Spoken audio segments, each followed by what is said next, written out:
ஹொசூர் அருகே அஞ்சட்டி அடுத்துள்ள மாவனட்டி கிராமத்தைச் சேர்ந்த சிறுவன் கடத்தி கொல்லப்பட்ட விவகாரத்தில் சிறுவனுடைய சடலத்துடன் உறவினர்கள் மறியல் போராட்டத்தில் ஈடுபட்ட சம்பவம் பெரும் பரபரப்பை ஏற்படுத்தியுள்ளது. இது பற்றிய கூடுதல் தகவல்களை எமது செய்தியாளர் ஜெயசுராஜ் வழங்க கேட்கலாம். ஜெயசுராஜ், இப்ப உறவினர்கள் மறியல் போராட்டத்தில் ஈடுபட்டிருக்கிறாங்க. இந்த போராட்டத்தின் வாயிலாக அவர்கள் முன்வைக்கக்கூடிய கோரிக்கை என்ன? வணக்கம். அதாவது ஒசூர் அருகே அஞ்சட்டி அடுத்துள்ள மாவனட்டி கிராமத்தைச் சேர்ந்த சிவராஜ் மஞ்சுளா தம்பதியினரின் மகன் ரோஹித். இந்த பையன் அந்த பகுதியில அரசு பள்ளியில 8ஆம் வகுப்பு படித்து வருகிறார்.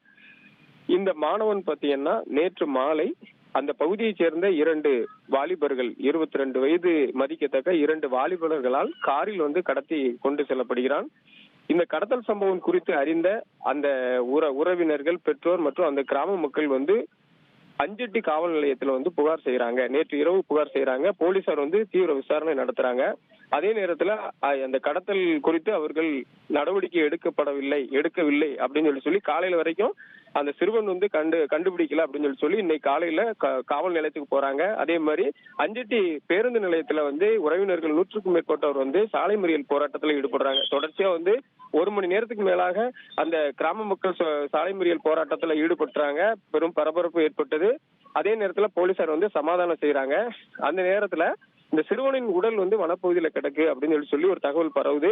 உடனடியா போராட்டத்தில் ஈடுபட்டவங்க பூரா அந்த பகுதிக்கு போறாங்க. போலீசாரும் அந்த பகுதிக்கு சென்று அங்க காட்டு பகுதியில கிடந்த சிறுவனுடைய உடல் வெட்டுக்காயங்களுடன் கிடக்கு. சடலத்தை மீட்டு பிரேத பரிசோதனைக்காக எடுத்து வராங்க. ஆனா போலீசார் தடுத்து அந்த உடலை உறவினர்கள், பெற்றோர்கள், இந்த கிராம மக்கள் எல்லாம் எடுத்துட்டு போய் அதே இடத்துல போராட்டம் நடத்தின அதே இடத்துல பேருந்து நிலையம் பகுதியிலே வச்சு மீண்டும் சாலை மறியல் போராட்டத்தில் ஈடுபடுறாங்க. போலீசார் உரிய நடவடிக்கை எடுத்திருந்தா இந்த கொலை சம்பவமே நடந்திருக்காது. இந்த கடத்தல் சம்பவத்தை கண்டுபிடிக்க போலீசார் எந்த நடவடிக்கையும் எடுக்கல அப்படின்னு சொல்லி போலீசார் மீது குற்றச்சாட்டை வைத்து அவங்க சாலை மறியல் போராட்டத்தில் ஈடுபடுறாங்க. ஆனா போலீசார் சமாதானம் செஞ்சும் எந்த சமரசத்துக்கும் அவங்க ஆளாகாததுனால கிருஷ்ணகிரி எஸ்பி தங்கத்துறை தலைமையில அந்த பகுதிக்கு போலீசார் பேச்சுவார்த்தையில ஈடுபடுறாங்க.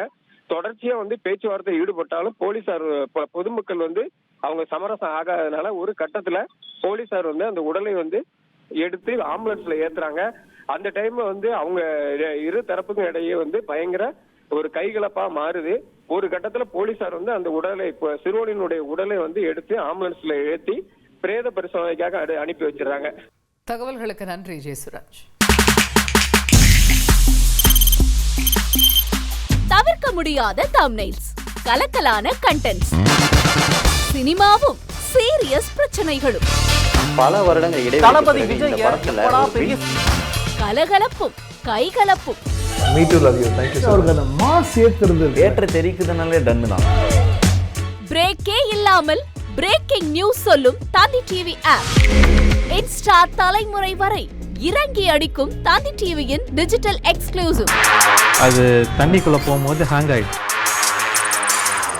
உங்களுக்கு விஜய் சார் எந்த அளவுக்கு ரொம்ப பிடிக்கும்? Of course, Malayalis are huge Vijay sir fans. 2 பேருமே ரொம்ப பிடிக்கும் எனக்கு. தந்தி டிவி ஆப்பை இலவசமா டவுன்லோட் செய்யுங்க. ஃபாலோ பண்ணுங்க, சப்ஸ்கிரைப் பண்ணுங்க, என்ஜாய் பண்ணுங்க.